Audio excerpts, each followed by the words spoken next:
Voilà, gloire au Seigneur. Donc, je suis TJ, prédicateur de l'Évangile. Donc, je fais partie de la mission Vie et Lumière de France.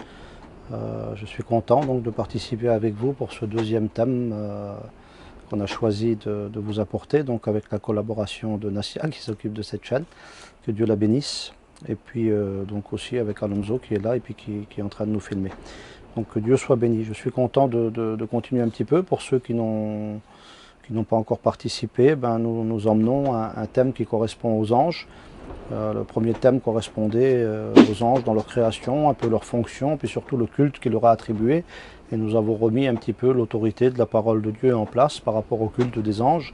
Et au jour d'aujourd'hui, je voudrais vous apporter la suite concernant un petit peu les anges, faire un petit rappel de certaines choses, mais surtout vous faire comprendre leur rôle, leur service envers le monde, envers les hommes, envers les saints de l'Église.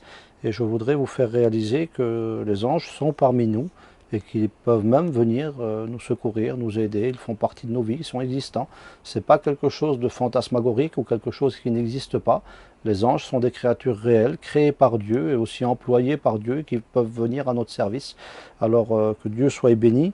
On va lire un passage de l'Écriture ensemble dans l'Épître aux Hébreux et puis on va continuer ce thème une quinzaine de minutes, 20 minutes, dans l'inspiration que Dieu nous donnera afin qu'on soit un peu plus instruit pour pouvoir glorifier Dieu encore davantage. Que Dieu soit béni. Il dit donc dans l'auteur aux Hébreux, chapitre 1, à partir de verset 6, donc c'est Dieu qui dit, il dit, c'est l'Écriture qui en parle, que tous les anges de Dieu l'adorent. Mais il dit au Fils, ton trône, ô Dieu, est éternel. Il y a encore une fois cette différence entre la créature et le Créateur. Les anges sont faits pour l'adorer, mais le Fils, son trône, est éternel. Et puis au verset 14, il va dire le verset qui nous intéresse, ne sont-ils pas tous des esprits au service de Dieu, envoyés, et là c'est important, envoyés pour exercer un ministère, c'est-à-dire un service, en faveur de ceux qui doivent hériter le salut. Amen. Que Dieu soit béni. Je crois que c'est quelque chose qui est très important et nous avons besoin de le comprendre. Je voudrais vous faire un petit rappel donc avant de commencer. Les anges donc sont des créatures de Dieu. Ils ont été créés au commencement. Ils se divisent en différents groupes. Ils sont des guerriers, des messagers, des porteurs de louanges, d'adoration. Ils sont éternels. Ils ne meurent pas. Ils ne se reproduisent pas non plus. Ils sont puissants. Ils sont humbles. Et ils sont surtout au service de Dieu. Et Dieu les emploie, même pour nous. Ils peuvent avoir une forme visible et une forme humaine. La Bible en parle. Alors je voudrais vous faire une lecture, si vous le voulez bien, dans l'évangile de Luc, chapitre 24, et au verset 4, il est écrit cela. Quand ils sont le matin, quand ils ont été au tombeau, donc les sœurs étaient là, et puis elles ne savaient pas comment entrer, elles ne savaient pas comment rouler la pierre, et puis à un moment donné, la Bible déclare, comme elles ne savaient que penser de cela, voici, deux hommes leur apparurent en habits resplendissants. Il est question là d'apparence. Les anges étaient resplendissants dans ce qu'ils étaient, parce qu'un ange est quelque chose de resplendissant et de glorieux, mais il reste une créature, on le précise encore. Mais tout en étant resplendissants et glorieux, ils avaient quand même une image d'homme. Ils ressemblaient à des hommes. Donc la Bible va un peu plus loin, et puis on peut voir cette expérience se renouveler une seconde fois dans le livre des Actes, au chapitre 1, à partir du verset 9. Jésus va s'en aller, on appelle ça l'ascension. Il quitte la terre, il s'en va à la droite du Père, et puis quand il s'en va à la droite du Père, les regards des disciples s'arrêtent à regarder au ciel, et là il va être écrit cela. Après avoir dit cela, il fut élevé pendant qu'il les regardait, une nuée le déroba à leurs yeux, et comme ils avaient les regards fixés vers le ciel, pendant qu'ils s'en allaient, voici, deux hommes vêtus de blanc leur apparurent et leur dirent « Hommes galiléens, pourquoi vous arrêtez-vous à regarder au ciel? Ce Jésus qui est parti reviendra de la même manière. » Amen. Et là, encore une fois, il est écrit « Voici deux hommes vêtus de blanc. » Au sépulcre, il y a deux hommes resplendissants, vêtus de blanc, mais ils ont l'apparence d'hommes. Et là, encore une fois, deux hommes vêtus de blanc, resplendissants, mais aussi avec une apparence d'homme. Donc, les anges peuvent prendre une forme visible et une forme humaine tout en restant glorieux. Et la Bible en témoigne. Ils sont des multitudes, on le voit en Apocalypse 5, 11 ou en Daniel 7. Ils exécutent aussi les jugements de Dieu, et c'est important de le dire. Ils sont des employés de Dieu au service des saints. Donc pour nous, l'Église, ils peuvent venir en aide aux hommes. Et je voudrais vous relater cette histoire. Donc surtout pour vous montrer que bibliquement, ils peuvent rendre des services et venir en aide aux hommes, mais aussi même dans notre propre vie, et je vous partagerai quelques expériences. Dans 2 Rois, au chapitre 6, il est écrit ceci.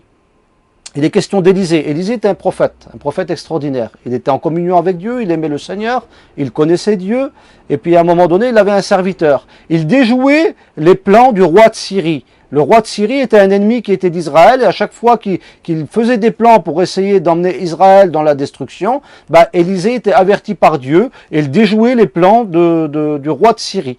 Et puis à un moment donné, le roi de Syrie a su où c'est que Élisée se trouvait, et il voulait en finir avec lui pour l'exterminer, si vous voulez, pour que ses projets ne soient plus mis à bas. Et puis à un moment donné, le serviteur d'Élisée va sortir, et puis il va voir une armée nombreuse qui vient contre eux. Et en rentrant dans la maison, il va dire au prophète, à Élisée, nous sommes perdus, nous ne savons pas comment faire, il y a une armée dehors, elle est beaucoup trop nombreuse pour nous, ils sont venus pour nous tuer. Et puis Élisée, d'un grand calme, parce qu'il avait une communion avec le Seigneur. Dans la communion avec Dieu, on a du discernement et on comprend le monde spirituel. Mais ceci est arrivé réellement. Et puis il va faire une prière, il va dire, Seigneur, ouvre-lui simplement les yeux pour qu'il voie que ceux qui sont avec nous sont en plus grand nombre que ceux qui sont contre nous. Et là, à l'instant même, les yeux du serviteur s'ouvrirent, il tomba de ses yeux comme des écailles, parce que des fois nos yeux sont fermés, et on n'a pas une réalité des choses célestes. Et là, à l'instant même, ses yeux se sont ouverts sur le monde spirituel. Et en regardant dehors, sur les montagnes qui les entouraient, il y avait une armée de chars avec des chevaux de feu, des chars, des chevaux, des anges, prêts à combattre pour venir en aide aux serviteurs de Dieu. Et puis je voudrais vous dire qu'une armée venait pour lui faire du mal, mais une autre armée était là pour le défendre, et celle-là était envoyée par le ciel. Donc les anges peuvent intervenir à des moments où nous en avons besoin sous l'ordre de Dieu. Comme Jésus avait déclaré aussi qu'on ne prenait pas sa vie, mais que c'était lui qui l'a donnée. Parce que s'il aurait voulu, en un instant, son Père aurait ouvert le ciel et 12 légions d'anges seraient venus pour lui porter secours. Les anges peuvent venir nous porter secours. Dans ce cas-là, c'était possible. En acte 12, il y a encore une autre histoire. Je vous relate simplement pour que vous compreniez que les anges peuvent venir à notre portée. Acte 12, Pierre se trouvait en prison, et pendant qu'il était en prison, à cause de l'évangile et à cause de la propagation de la bonne nouvelle, parce que des fois l'opposition se manifeste, et puis Pierre se retrouvait en prison. Et quand Pierre s'est retrouvé en prison, il dormait. Il était entouré par 4 escouades de 4 soldats, donc ce qui fait un peu beaucoup pour un seul homme. Et puis il avait des chaînes sur lui. Et puis comment faire pour se débarrasser de tout ça? C'est impossible. Donc Pierre dormait, il était dans une situation qui était très compliquée. Et puis d'un seul coup, une lumière resplendit du ciel, un ange apparaît, tous ces hommes qui sont autour de lui sont comme saisis, l'ange le touche à son côté, il le réveille, quand il le touche, les chaînes tombent automatiquement, et puis quand il le réveille, il dit « Habille-toi, prends ton manteau, il faut que tu partes d'ici ». Pierre pensait que c'était une vision, il ne croyait pas vivre cela, mais il met sa capuche, quand il s'avance, il y a une grande porte de fer, elle s'ouvre automatiquement, il va encore plus loin, il y a encore une autre porte qui s'ouvre aussi, et quand il se retrouve dehors, l'ange disparaît. Et là, à ce moment-là, Pierre a une conclusion dans son cœur et il dit, je reconnais, je comprends que ce que je vis, je l'ai vécu réellement et que Dieu a envoyé son ange pour venir à mon secours. Un ange était venu le libérer. Ces choses-là existent. Il veille sur les plans de Dieu. Ça aussi, c'est une réalité. Quand Jésus était petit enfant et que Hérode voulait le tuer, les anges se sont révélés à son beau-père, Joseph, son père adoptif.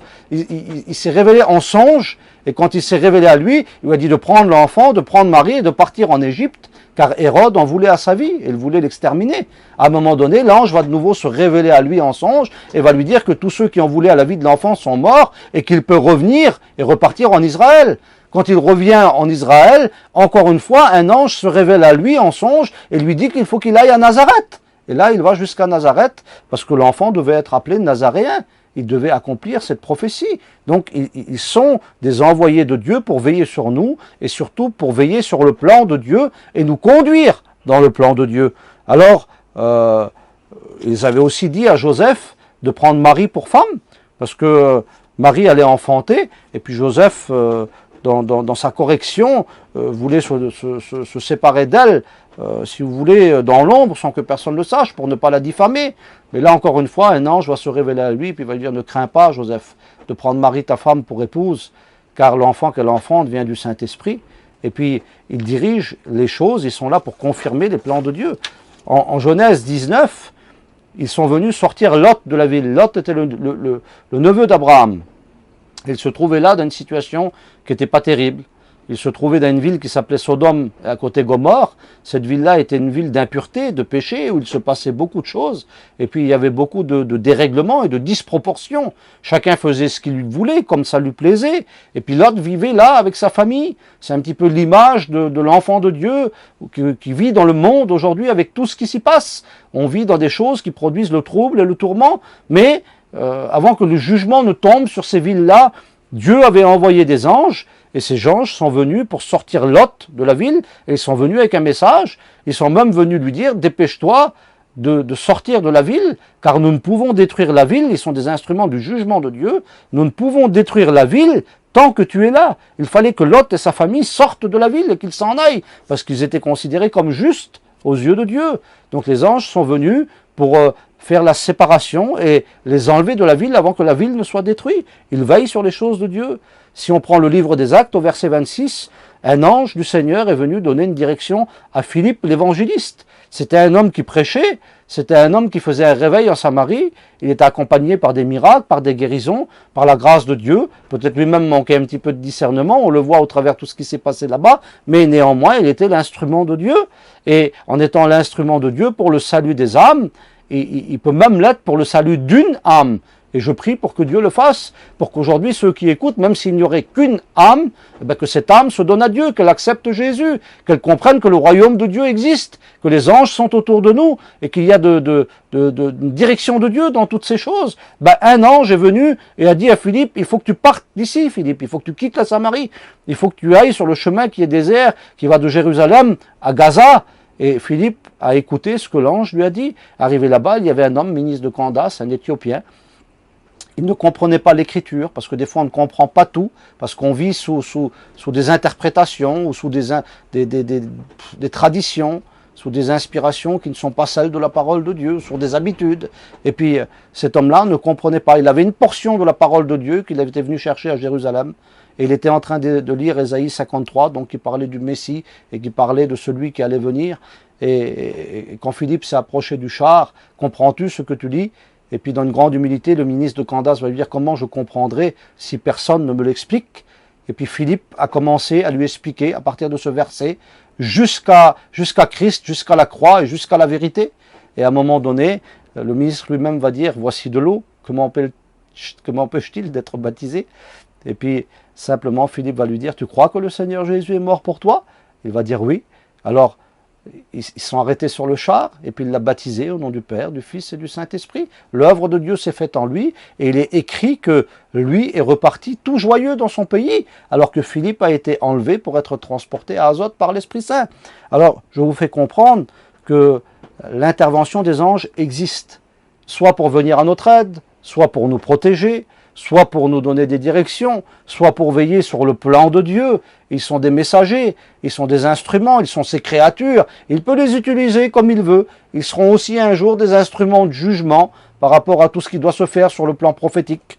Mais je voudrais vous dire que moi-même, plusieurs fois, j'ai expérimenté ces expériences et leur intermédiaire, leur aide, si vous voulez, pour que Dieu vienne m'encourager ou me bénir. Alors je voudrais commencer par une première expérience. Je n'étais pas encore chrétien, j'avais fait une expérimentation des choses de Dieu. J'avais compris que l'Éternel était vivant et je ne m'étais pas tourné totalement vers le Seigneur ni vers les choses de Dieu.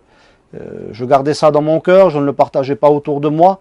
Et puis je ne voulais pas dire que j'avais rencontré le Seigneur et qu'il était réellement vivant. J'avais fait une expérience pour le comprendre, j'ai compris ce qu'était le péché, j'ai compris que j'étais moi-même un pécheur, et j'avais demandé pardon pour mon péché, mais ma vie n'avait pas changé.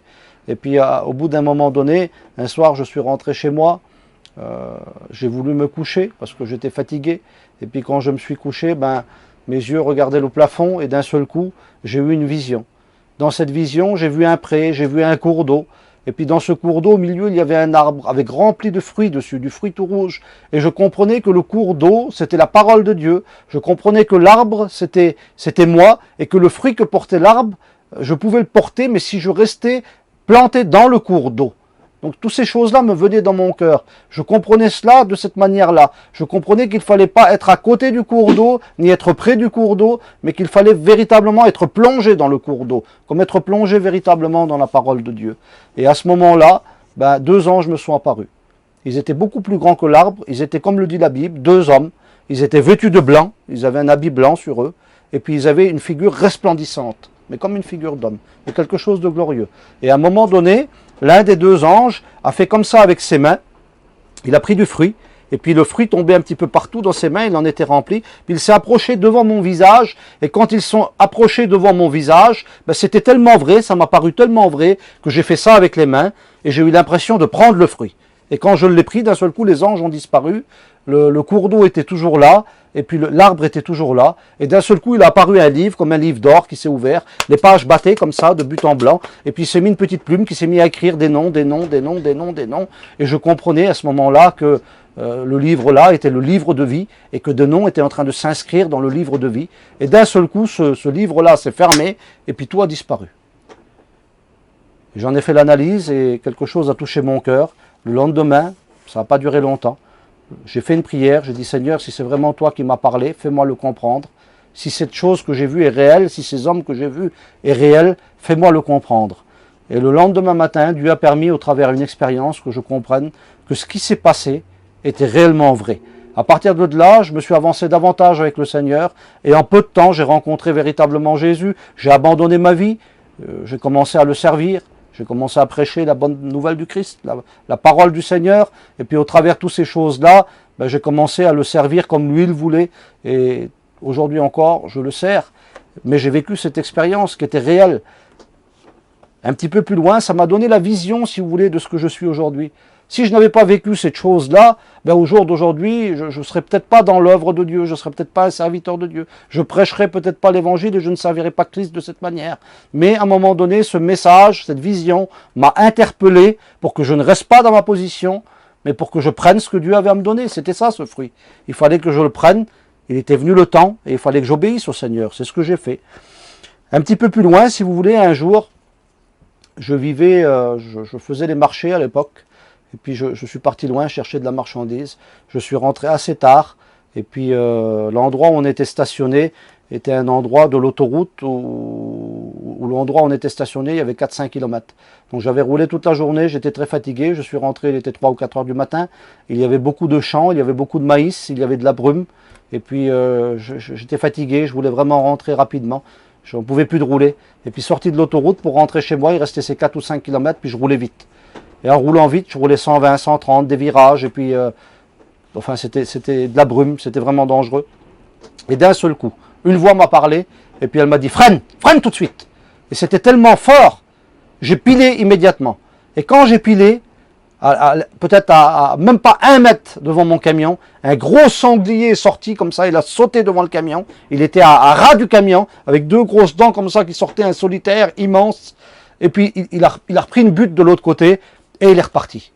À l'instant même, j'ai compris que Dieu m'avait parlé par l'intermédiaire d'une voix. C'était certainement la voix d'un ange, parce que je connais la voix de Dieu, je connais la voix de Jésus, je sais quand il me parle, je connais l'inspiration du Saint-Esprit, je sais quand le Saint-Esprit parle. La Bible nous fait la différence dans la voix de Dieu, la voix du Père, la voix du Fils, la voix du Saint-Esprit.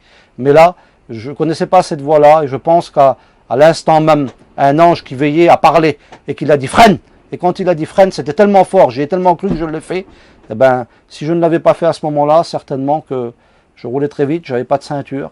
L'accident aurait été très grave, peut-être que j'aurais laissé la vie, je ne sais pas. Mais enfin, encore une fois, Dieu a envoyé un ange pour me protéger. Et puis, un autre jour, vous savez, je suis prédicateur de la parole, mais je travaille aussi. Et je fais souvent du bâtiment, de la toiture. Et un jour, je me suis levé le matin. J'ai présenté ma journée au Seigneur comme on le fait d'habitude, parce que on remet notre journée dans les mains de Dieu pour qu'il nous garde. Et puis en priant, le Seigneur m'a donné une parole. Et dans cette parole-là, il était dit « Je suis ta corde ». Je ne comprenais pas. Et puis ceux qui étaient autour de moi m'ont demandé « Qu'est-ce qui se passe ?» Ben, j'ai dit « Rien, le Seigneur il m'a parlé, je crois. Il m'a dit que je suis ta corde ». Et puis ils se sont un petit peu comme moqués de moi. Alors je ne me suis pas occupé d'eux. Et puis je suis parti. Puis j'ai commencé à travailler, je suis monté sur une toiture. J'ai mis mon harnais, et à un moment donné, quand j'ai mis mon harnais, je me suis aperçu que je n'avais pas la boucle qui allait au milieu pour pouvoir fermer. Et puis j'ai pris la corde, et j'ai fait un double nœud, puis je l'ai serré. Donc sans boucle, je l'ai serré, juste la corde. Je n'avais pas l'intermédiaire. Et puis j'ai commencé à monter sur des échelles de toit. Et puis j'ai commencé à décaper, décaper, décaper. Et puis je me mettais à droite, à gauche, comme si quelqu'un me tenait, parce que je sentais le suspens de la corde qui me tenait. Donc je carchérisais à droite, à gauche, et je me mettais en suspens, des fois sur une jambe, en me tenant d'un côté, mais je sentais que j'étais tenu. Et puis à un moment donné, au bout de 2h30, 3 heures de travail, j'étais fatigué. À force de déplacer les échelles de toit, je me suis arrêté. Et quand je me suis arrêté, à un moment donné, j'ai regardé sur moi. Et quand j'ai regardé sur moi, je regardais au milieu, sur mon harnais, la corde n'était plus là. La corde avait disparu. J'ai commencé à paniquer, et puis je regardais autour de moi, et en regardant de l'autre côté, j'ai vu où elle était la corde, elle était sur la toiture, elle était à l'endroit où j'avais commencé 3 heures avant de décaper. Donc ça faisait 3 heures que je décapais, que je me sentais tenu, que quand je prenais un petit peu d'espace, je sentais que quelque chose me tenait, je croyais que c'était le tendu de la corde, et en réalité, ça faisait peut-être 3 heures que je travaillais sans corde, et cette corde n'était plus là. Et à l'instant même, la parole de Dieu est revenue dans mon cœur, l'inspiration de Dieu s'est manifestée, et à l'instant même, la parole est revenue. Je te l'ai dit ce matin, je t'ai dit que je serai ta corde, que Dieu soit béni. Dieu a été ma corde ce jour-là. Il m'a empêché de tomber. Alors, je ne pense pas que lui-même a tenu la corde, mais certainement, et je l'ai compris par après, qu'il a encore envoyé des anges pour me garder, pour tenir cette corde, pour me protéger. Il me l'a dit, je serai ta corde. Et il a veillé sur moi ce matin-là, pour ne pas que je tombe, pour ne pas qu'il m'arrive toutes ces choses. Dieu a veillé sur moi, à travers l'entremise de son œuvre. Et puis je voudrais aller un peu plus loin, si vous le permettez, parce que le but c'est de vous faire comprendre que les anges sont parmi nous, et qu'ils peuvent nous secourir ou venir à notre aide, nous avertir des dangers. Ils peuvent aussi nous encourager dans des moments difficiles. Paul était sur le bateau, et puis l'apôtre souffrait, et puis il fallait qu'il soit emmené à Rome, et puis un grand vent s'était manifesté, une grande tempête, 14 jours, où c'est qu'il ne voyait plus le jour, tellement que la tempête était forte, tellement que les vagues montaient, ils jetaient la cargaison par-dessus bord, etc. Et puis à un moment donné, un ange du Seigneur va venir, et il le déclare lui-même. Ne craignez rien, personne ne périra, il n'y aura que la cargaison du bateau. Un ange du Seigneur que je sers est venu, et il m'a déclaré toutes ces choses, que rien ne se perdrait, sinon la cargaison, le bateau lui-même. L'ange est venu le fortifier parce qu'il passait un moment difficile. Une fois aussi dans la prison, pendant qu'il annonçait l'évangile, les choses se font comme ça. Dieu est capable de venir nous encourager de différentes façons. Élie était un serviteur de Dieu, un prophète, on le trouve dans l'Ancien Testament. À un moment donné, il va faire comme une dépression, ça peut arriver, même à des hommes de Dieu, de passer des moments difficiles. Et puis dans ces moments difficiles-là, un ange est venu. La Bible dit qu'il lui a même fait à manger, il lui a donné un petit gâteau, il lui a donné une cruche d'eau. Mais cette nourriture-là n'était pas une nourriture de la terre, c'était une nourriture qui venait du ciel. L'ange est venu la préparer. En 2 fois, il est venu le réveiller. La première fois, il s'est rendormi. La deuxième fois, il l'a réveillé encore. Il lui a dit, Élie, mange et bois, sinon la route sera trop longue pour toi. Et puis Élie se leva, mangea, but, et il reprit des forces. Il reprit des forces. L'intervention divine s'est faite par l'entremédiaire d'un ange. Dans des moments difficiles de nos vies, des fois, Dieu est capable d'envoyer des anges pour nous encourager, pour nous bénir, pour nous fortifier. Et puis je voudrais finir par cette expérience que j'ai vécue, qui va être un petit peu particulière, mais vous allez voir, Dieu est capable de faire certaines choses. Je passais un moment moi-même qui était très difficile, qui était très compliqué.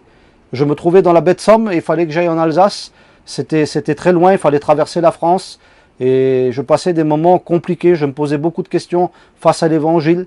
Et j'avais beaucoup de problèmes, que ce soit dans tous les sens du terme. Et donc je devais partir et je devais m'arrêter à Paris. Et j'avais prié le Seigneur pour qu'il m'encourage parce que j'étais vraiment fatigué spirituellement. Je ne savais pas comment faire. Je n'avais pas envie de faire ce trajet. Mais il fallait traverser toute la France. Alors je me suis arrêté à Paris. Il fallait changer de train. Et puis reprendre un train pour l'Alsace un peu après. Et puis quelques temps ont passé. Donc le jour est venu, je suis parti. Et quand je suis parti, donc j'ai pris le train jusqu'à Paris. Quand je suis sorti du train, il a fallu attendre 2 heures pour reprendre un autre train.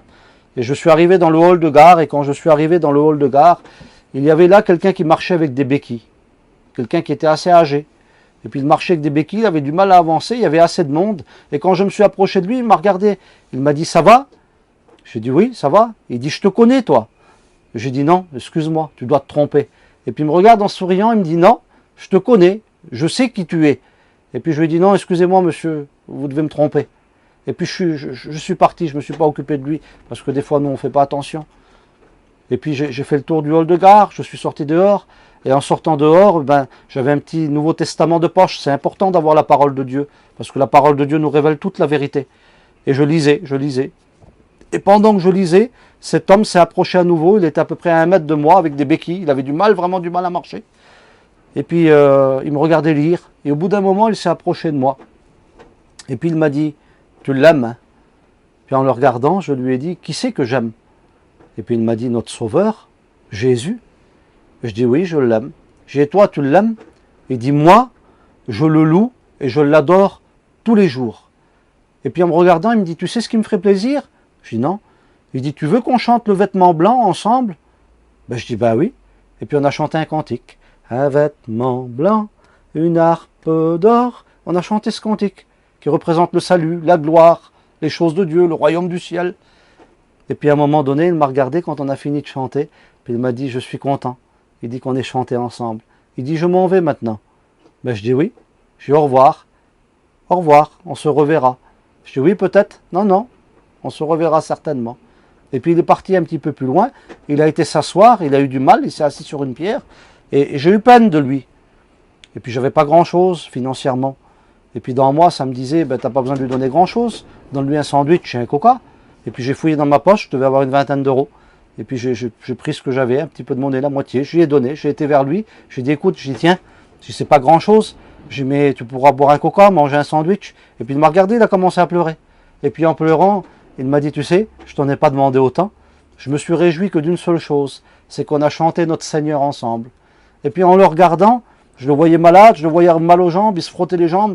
Puis dans ma pensée, je me suis dit, je suis un serviteur de Dieu. La Bible dit, vous imposerez les mains aux malades, et les malades seront guéris. Nous prêchons la guérison, non pas en notre nom à nous, mais au nom de Jésus. Il n'y a pas une maladie que Jésus ne peut pas guérir. La Bible dit qu'il guérissait les douleurs, les infirmités et les maladies. Et puis, d'un seul coup, il me regarde, mais il me dit, fais-le. Puis je lui dis, faire quoi? Il dit, tu veux m'imposer les mains? Je dis, oui. Il dit, vas-y, fais-le. Et puis je lui ai imposé les mains au nom de Jésus, j'ai prié pour lui. Et quand j'ai fini de prier pour lui, je me suis arrêté. Et puis je dis, bon, je m'en vais. Il dit, oui, vas-y. Il dit, tu sais, aujourd'hui, je suis venu pour toi. Il dit, je suis venu pour t'encourager. Je le regarde, je dis, merci. Et puis je dis, bon, on se reverra. Et il me regarde, il dit, oh oui, sûrement. On se reverra certainement. Et puis je me suis retourné, j'ai marché, j'ai fait 2 ou 3 pas.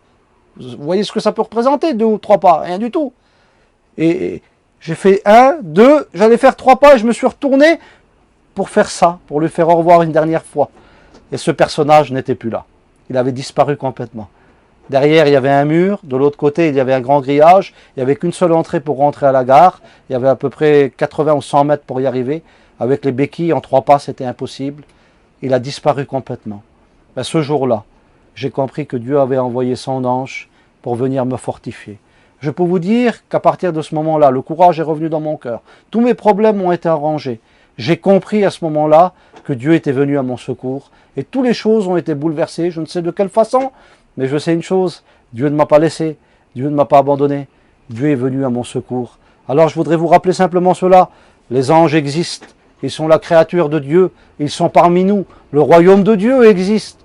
Nous ne sommes pas là pour les adorer ou pour leur rendre un culte ou pour les élever. De toute façon, ils ne le veulent pas et ils ne l'acceptent pas. Mais nous sommes là pour comprendre les réalités des choses célestes. Le ciel existe, l'éternité existe. Et si vous ne connaissez pas Jésus, faites une expérience. Tournez-vous vers le Seigneur, priez-le. Vous verrez, la Bible dit, invoque-moi, je te répondrai. Tu verras si je n'ouvre pas pour toi les écluses des cieux. Dieu est capable de le faire, de vous révéler toute la vérité. Approchez-vous, et puis Dieu vous révélera toutes ces choses. Et n'oubliez pas, les anges sont des envoyés au service de ceux qui en ont besoin. Mais ça veut dire que le jour où on en a besoin, et s'il faut qu'ils soient là pour nous, ils viendront nous épauler, nous aider. J'ai vécu encore beaucoup d'autres choses, mais je pense qu'avec ce qu'on a dit, on en a fait un petit peu le tour. Rendez-vous compte que le royaume de Dieu existe, qu'il est parmi vous, que Jésus est le créateur de toutes choses, et que le Dieu du ciel a envoyé son Fils pour qu'on puisse être sauvés, et aussi nous partager son royaume, ses sujets, les anges qui sont parmi nous. Que Dieu vous bénisse à tous. N'oubliez pas que eux adorent Dieu. Alors faisons de même, que nous puissions être aussi des moyens par lesquels Dieu sera adoré. Que Dieu vous bénisse à tous. Merci encore à Nassia pour pouvoir partager toutes ces choses. C'est une joie, un bonheur de parler de l'Évangile, parce que l'Évangile est la bonne nouvelle pour tous ceux qui en ont besoin. Que Dieu vous bénisse à tous. Amen.